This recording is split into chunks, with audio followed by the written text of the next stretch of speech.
you guys should be taking notes on this, okay? Because I'm going to give you 2 or 3 suggestions to each objection on what we need to say. Because a lot of times what's happening is we're given a great presentation, and we know that it's the best plan for our clients. We know we're doing the best thing for them. But nobody's heard of IHC, just like nobody's heard of Benefits Management Team. Nobody knows who IHC is. Okay, so you're going to get these objections. And all an objection is, okay, is the client saying, I need more information. Right? So, billing info. You get them to the application. My goal as an agent was to get to at least 3 applications per day. That was my goal. Okay? Now again, in this whole 10x mindset, my goal would literally be to get to 10, 12, 15, 20, 30 applications a day. Okay, we want to get to that point. Okay? And once you get to that point, and you're going through the application, you might get shot down at the billing info. Right? Tom, I hate to pick on you, but it's a great example of last week, right? Tom closed the deal. Hey, do you want to go ahead and get approved for this? Yes, I do, the client said. Now, just so you know, you're going to need to give me your billing information and pay. Deal gone. Okay? Long gone, never got her back. Can't get her on the phone now, nothing. It sounds fishy, it's scammy, right? Hey, I need your billing info. That subject needs to be handled as nonchalantly as the last name of the client or the date of birth of the client. Why, when we ask the client for the date of birth, are we like, yeah, what's your date of birth? And then when we ask for the billing, we're like, now you're gonna have to give me your payment information. Okay? You can't handle that subject like that. Okay? Are you doing something wrong? Are you guys? Why would you get nervous at that point in the application if you're not doing something wrong? Okay? So, point is, we're going to handle that as smoothly and as nonchalantly as possible, because all it is another piece of information that we need in order to create, to complete the application. Okay, so with that being said, you're not going to create an objection that's not there. Okay? You never want to say, hey, this is a great health insurance plan, but it's not going to cover pregnancy and it's not going to cover your doctor. Those might be objections from your client as you're going through your presentation, and you may need to dance with them, okay, and let them know, you're right, it's not going to cover pregnancy, but, okay, if you want something that is going to cover pregnancy, you're going to pay X amount of dollars, right? So let's do the math. Okay, but the point is, we don't tell people what our plans don't cover. Okay, I'm hearing too much of that. We're going to start telling them what they do cover. Okay? Our plans, our short-term plans, and any short-term plans on the market for that matter, are a fantastic supplement to major med health insurance. Major med health insurance is not even a supplement. It's a fantastic alternative to major med health insurance. Thank you. To what's available in the market for the client that we're going after, which is who? The self-employed small business owner that typically doesn't use health insurance anyway because they're too busy working. They realize that if they're not working, their family's not eating. Okay, so they're buying health insurance for just because, just in case, right? But if it's $700-800 a month because they don't get a subsidy, isn't it worth just taking the risk? These are people that take risks. They're in business for themselves. Okay, so if we find them an affordable option that, yeah, it's not going to cover pregnancy, it's not going to cover mental health, it's not going to cover chiropractic. These people don't care. They do not care. They don't need those things covered. They need the heart attack that could bankrupt their family covered. They need the cancer that can put them out of work covered. They need that disability insurance. They need that cancer, heart, stroke policy, that CI plan. Okay? That's what we're talking about with the clientele that we're going after. I don't want to go after the person that wants to insure their doctor visits, okay, or their prescriptions, right? Okay, so everybody agrees with that. So billing information, we get to that point.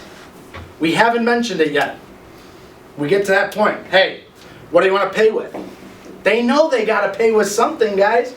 Don't think of your clients that you're working with as not being intelligent enough to realize that they at some point have to pay for this. Okay, and it's 2016. Auto bills, okay, are more common than you would think. You can't get a gym membership without getting an auto payment. Okay? You can't get health insurance without getting an auto payment. Life insurance.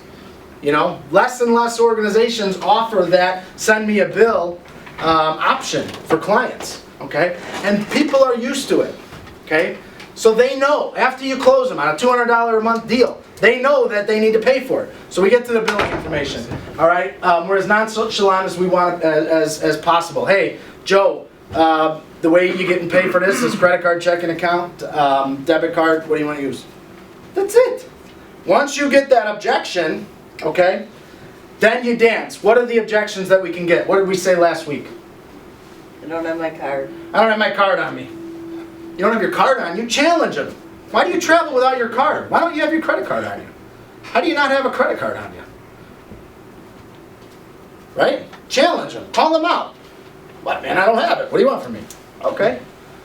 You're going to have to get that follow-up, right? That would be an application that you get to the billing information and you lost. Right? Remember, my goal was to get 3. If I got 3, I knew I was going to get through 1. Okay? So boom, I lost that one. The guy didn't have it. I challenged him. He got offended or whatever. That might be a lost deal. Okay? Challenge him though. You don't just give in. You're too far into it to just give in. You don't have your credit card on you, man? Come on. How do you not travel with your credit card? What do you got on you? Do you know your routing and account number? You got to have something. You can't be traveling. Do any of you not have your credit card on you right now? Does anybody not have a form of payment on them right now? No. Okay, so it's what? It's bullshit, isn't it?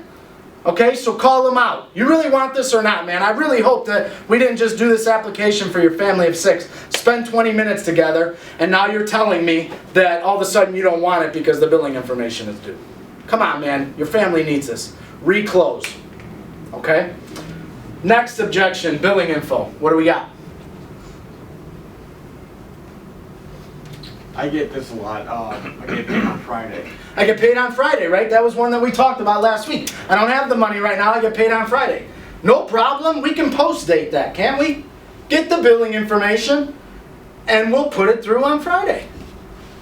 I mean, you want to be sitting on a few of those at a time, right? If I got to 3 applications, the first guy didn't have it on him. I fought with him, but he didn't have it on him. Which is, I know, just BS. I'll probably never get that guy. He's gone. He's not a serious buyer anyway. He's a chargeback waiting to happen. Okay? The second guy told me that they don't get paid till Friday. So now I've got an app and I've got some billing information and I've got a deal ready to go a week from Friday. Right? And what's the third guy going to tell me about the billing information? There was 3 objections on that, right? I'm not comfortable giving it to you. I don't know who you are. Right. I'm not doing business over the phone.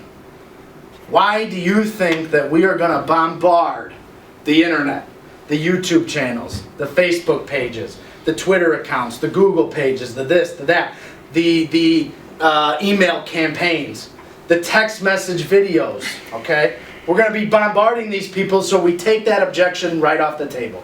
I don't know who you are. I'm not comfortable doing business with you, okay? But let's say they haven't seen any of our information that's going to be out there online. How do we overcome that? No problem, Mr. Jones. I understand that. You know, you're not the first person to tell me that. What I'd like to do is, if you're in front of a computer, I want you to go to NIPR.com. That's the National Insurance Producer Registry. I'll give you the credentials that you need on me, okay, to be able to do business with you. Go ahead and check me out, okay? It's the best way to overcome that objection. Wouldn't you agree? Yeah. Go check my credentials out. You're going to see my license on NIPR.com. Okay, so those are 3 ways to overcome the billing. However, those are the 3 things you're going to hear, right? Are those the 3 objections you're going to get when you get to that billing information? Yeah. I don't have it on me. I don't get paid till next Friday, and I'm not comfortable giving it to you. We've known each other for 20 minutes. We've had a conversation. Great. Okay, that's how you dance.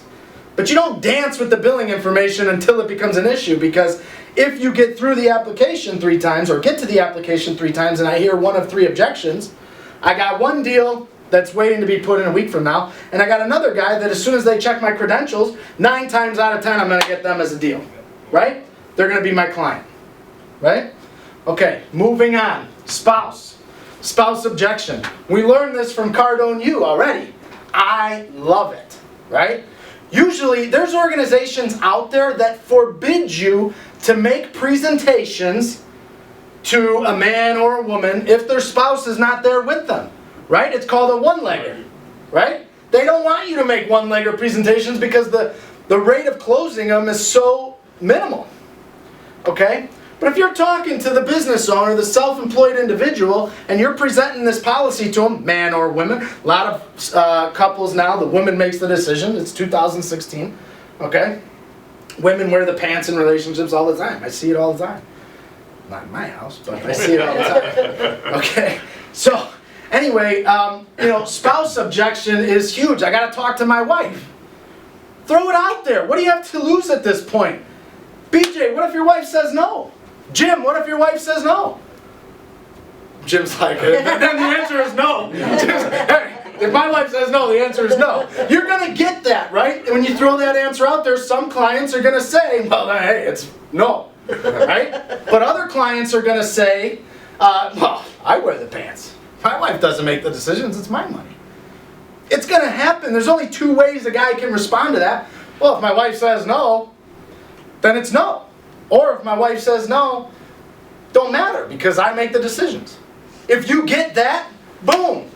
Okay, but that objection, okay, we're going to close another 30 or 40% just by asking that question. What about we always make these decisions together? We always make these, you know, hey, if that's the case, I'm not saying that every time you rebuttal, it's going to be a deal right away. Hey, you always make these decisions together. I completely understand and I respect that. Okay, that's good. Sounds like a good marriage. Okay, Jim? What I'm going to do is, what's up? My usual thing is I ask them immediately for the spouse's information. How do I get in touch with her? Okay, did we not talk about that last week? If that was the case, right, that's another way we could go with it. We talked about it last week. Hey,